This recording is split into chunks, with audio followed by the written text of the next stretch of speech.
Today we're gonna learn how we can create a cutscene in Unity. That's my scene. It's like a Miza's, and in order to create a cutscene, you must have a Cinemachine in your project or Unity installed. And in order to install Cinemachine, you have to go into the package manager, which you can go by going into the Windows and then package manager option.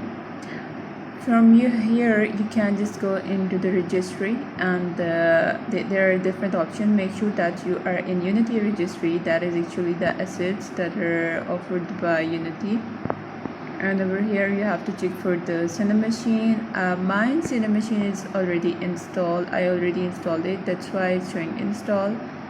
And you have to install it first so that you can continue. And after installing it, let's first just create a virtual camera. Actually, the cutscene that we're going to create, it's using Cinemachine and timeline. So a virtual camera are just like a reference that's gonna show what we are going to, the points we are going to use in our cutscene, and it's actually going to be rendered by a camera that in my case it's Flycam. So I selected my Cam 1, that is my virtual camera 1, and I'm going to select the starting position for my camera. It takes a lot of time for me to select any starting point for the camera, so I'm just going to speed up the video so you can see how you can. It depends upon you whether what type of starting point and what kind of scene do you have and what kind of cutscene you want to develop. If you want to create a cutscene using multiple cameras and using timeline, then this is the one that you're on the right video.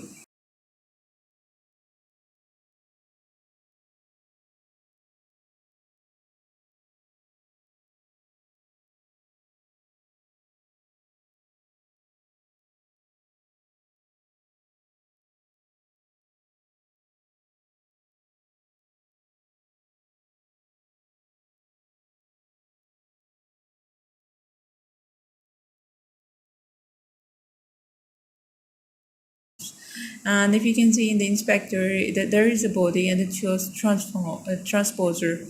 In transposer, it aims to nothing. Why it seems to nothing? Because we're not following anything. In my case, I'm not following any character or something.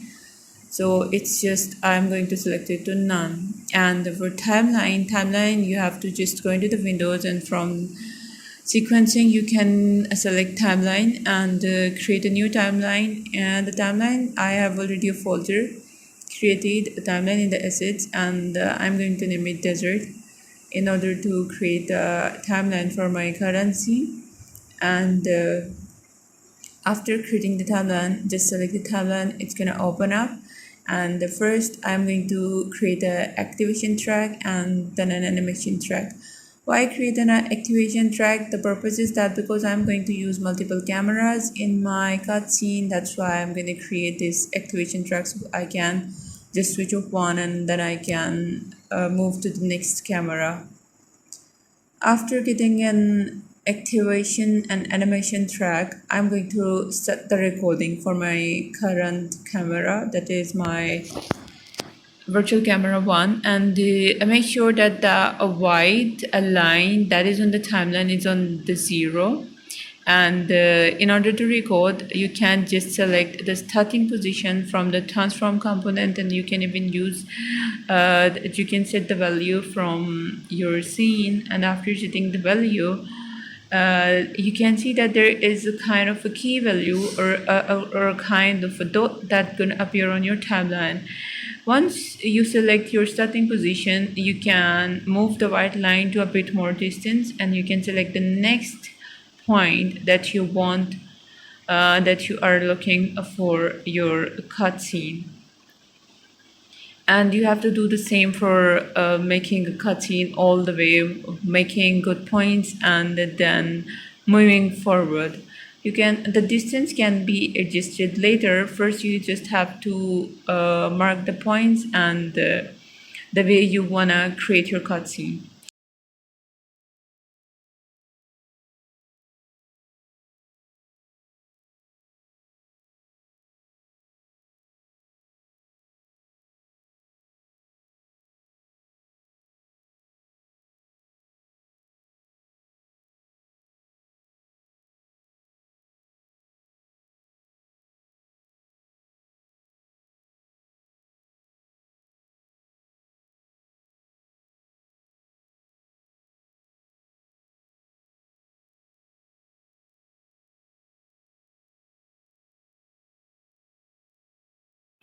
My scene is moving too fast, is if you can see. So now I'm going to just make a distance between the points or the key values so that it could be in a slow motion and it looks good. So you can just do that also by looking at what type of distance you want, or whether you want a fast mode or a slow mode. For me, I need a slow motion video. And if any point you see that for me the point is not correct, that was it 600, I deleted it, and I am just going to change my X rotation value, because so it can look downward and a bit upward, because it was going to go inward the terrain. If there is something wrong, you can just delete that key point by just playing your animation, and then you can check. Once you're satisfied with your points, you can just increase the distance further.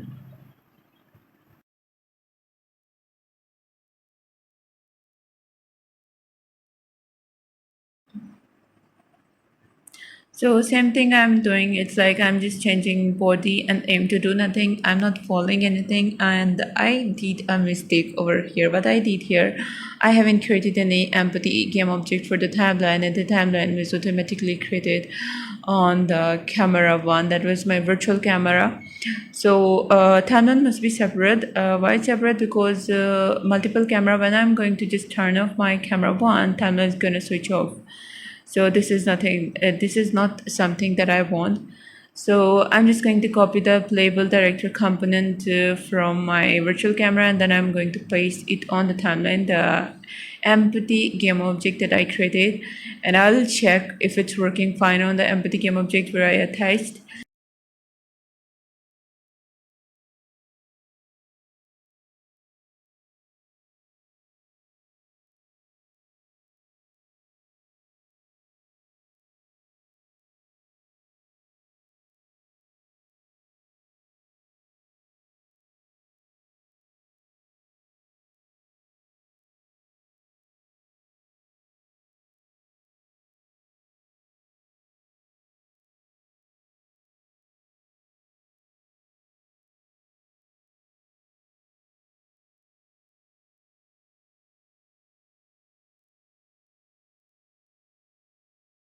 In the activation track, now I'm gonna pass my camera one, and the clip that I created, I want to animation that I created and the cutscene and the points using the camera and the timeline.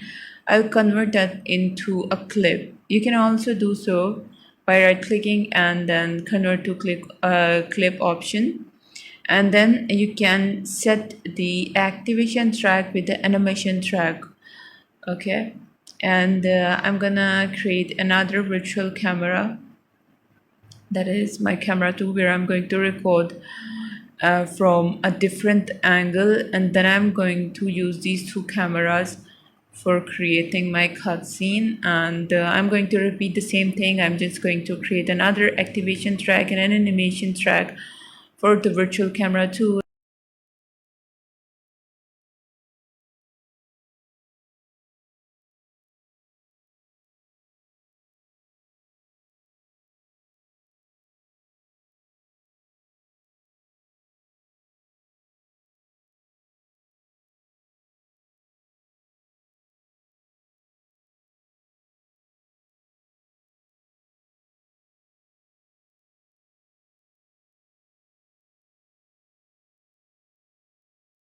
I'm just switching off the camera one and camera one, so I don't just accidentally change the positions and do anything with the camera one. So I can just focus on the current camera that I'm working on, and I'm going to do the same for the camera two. I'm just going to reset the position and record the points on the timeline, the same I did for the camera one.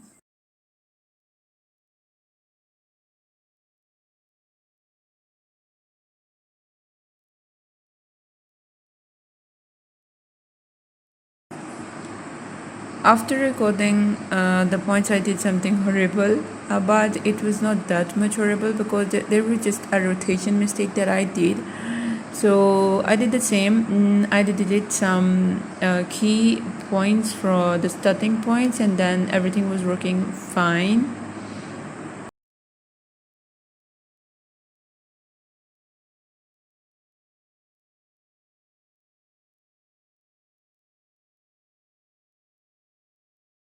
And so you don't have to worry if something happens and it doesn't work, and if all the animation it's it takes too much time.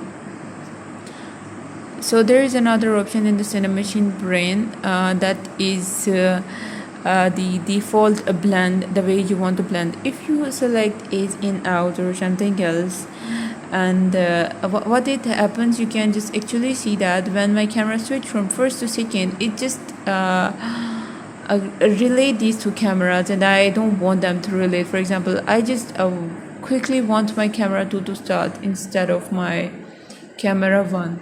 Same is the thing that I'm going to do over here. I'm just going to make it cut. For example, if I'm done with my camera 1, then I may start with my camera 2 instead of my camera. There is a kind of a blend between these two cameras.